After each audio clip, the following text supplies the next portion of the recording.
Judul renungan saya, tidak biasanya. Akhir-akhir ini saya membaca banyak postingan, baik lewat story WhatsApp maupun status Facebook. Semuanya berada dalam nada rindu.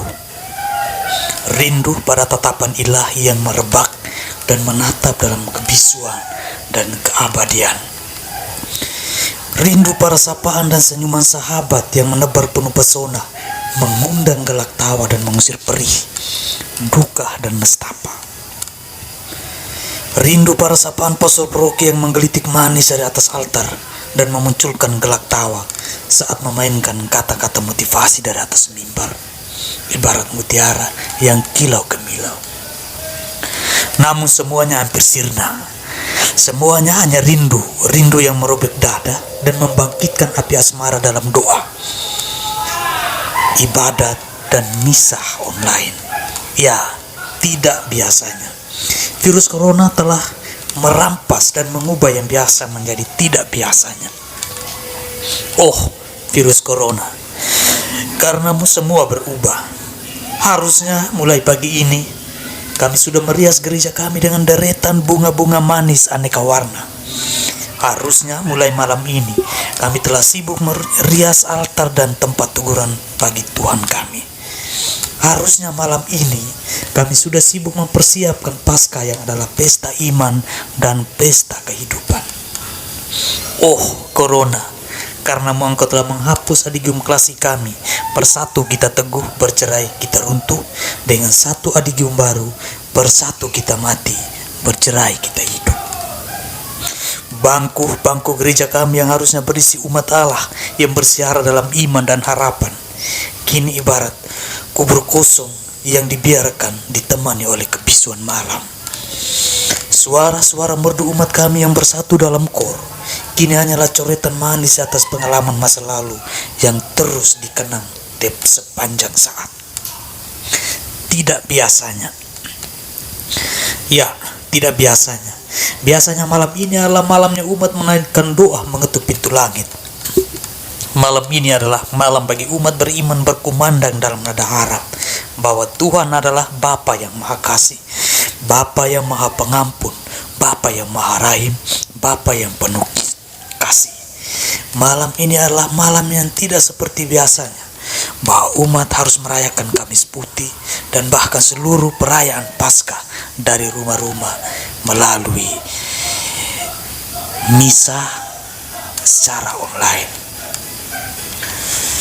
Walau semuanya tidak biasanya terjadi, namun kita juga harus taat dan pasrah dalam permainan zaman.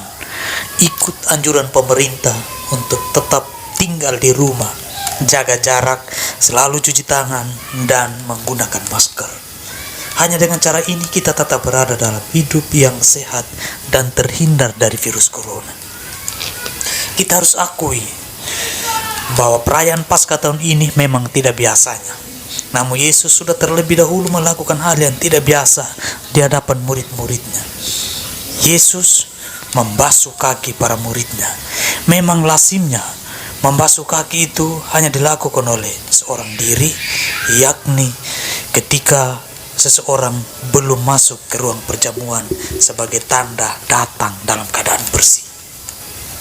Dan kalaupun membasuh kaki orang lain hanya dilakukan bagi mereka yang terhormat, misalnya seorang guru atau orang yang dituahkan. Dan hal itu bila dilakukan akan terjadi sebelum perjamuan itu mulai. Tetapi Injil Yohanes malam hari ini menceritakan kebalikan peran-peran tadi. Yesus sang guru itu membasuh kaki para muridnya. Tidak biasanya. Harusnya murid yang membasuh kaki gurunya. Lagi pula ini terjadi selama perjamuan sendiri, bukan sebelum perjamuan itu berlangsung. Jadi memang mau dikatakan ada hal yang tidak biasa. Kiranya pembasuhan kaki di sini tidak ditampilkan semata-mata sebagai tanda memasuki perjamuan dengan bersih, tetapi untuk menandai satu hal yang lain, yakni Yesus mengajarkan arti pelayanan bagi para muridnya. Petrus tentu keheranan dan tidak bisa menerima gurunya membasuh kakinya. Karena itu ia menolak kakinya dibasuh. Yesus menjawab, "Jikalau aku tidak membasuh engkau, engkau tidak mendapat bagian di dalam aku." Dia yang adalah Allah sendiri mau berbagi kehidupan dengan para murid. Dan berbagai asal dan tujuan kehidupan inilah jalan keselamatan bagi manusia. Bila asal dan akhir itu adalah Allah sendiri, tentunya yang dimaksud ialah Allah sebagai sumber terang, sumber dari kehidupan. Pada kesempatan itu Yesus juga mengatakan bahwa pembasuhan kaki itu disampaikan sebagai teladan bagi para murid agar mereka berbuat seperti itu satu sama lain. Teladan ini kemudian menjadi bekal kehidupan orang-orang yang percaya bahwa Yesus itu datang dari Allah dan pulang kepadanya setelah berhasil memperkenalkan siapa Allah itu sesungguhnya. Saudara-saudariku yang terkasih, peristiwa Yesus membasuh kaki para muridnya juga meletakkan cara baru dalam diri para murid. Seperti yang telah dilakukan oleh Yesus, para murid juga harus melakukan hal yang sama. Dan ini menjadi ajakan bagi kita sekalian yang adalah murid-murid Yesus masa kini.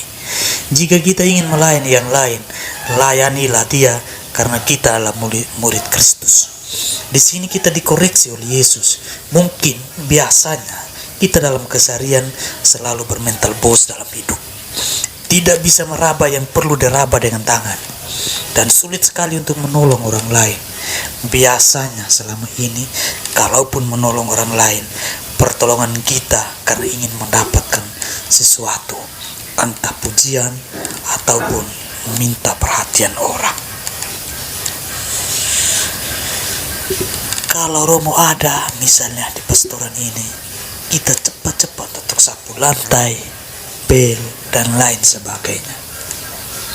Atau di tempat kerja kita, kalau ada pimpinan kita, ada bos kita, kita seperti orang yang sungguh-sungguh taat pada aturan dan menjadi orang-orang yang sangat giat. Tetapi akan berbicara lain ketika orang-orang yang kita rasa ditakuti itu tidak ada di depan kita. Ataupun kita melakukan sesuatu karena kita ingin mendapatkan uang. Kita lakukan segala sesuatu dengan sungguh-sungguh, tetapi kalau sesuatu yang dikerjakan tanpa uang, kita menjadi orang yang bersungut-sungut dan seluruh hidup kita hanya berisi sungut-sungut. Di sisi lain, dengan pembasuhan kaki Yesus kepada para muridnya juga merongrong kehidupan kita. Yesus menunjukkan sebuah cara baru. Yesus membasuh kaki semua muridnya, bukan hanya membasuh kaki Petrus saja, Yohanes saja, Yakobus saja. Di mata Yesus, semua murid sama dan ia menunjukkan teladan yang sama kepada mereka. Kita pun harus berlaku demikian. Mungkin biasanya dalam membangun persahabatan dengan orang lain, kita pun hanya memperlakukan persahabatan itu karena ada udang di balik batunya. Ada maunya baru bersahabat dengan orang lain, atau ada maunya baru melakukan sesuatu untuk orang lain. Atau bersahabat dengan, kalaupun bersahabat dengan orang lain, harus lihat-lihat orang dulu. Misalnya karena saya orang Bejewa, maka saya hanya bisa bersahabat dengan orang Wibewa. Orang Kodi tidak, orang Flores juga tidak, Timor tidak. Ataupun kalau kita bersahabat dengan orang, kita melihat fisiknya, dia keriting, no, hitam, oh apalagi jelek, oh lebih lagi. Tapi kalau orangnya ganteng, cantik, apalagi berdompet tebal, maka itu menjadi orang-orang pilihan saya yang perlu saya basuh kakinya.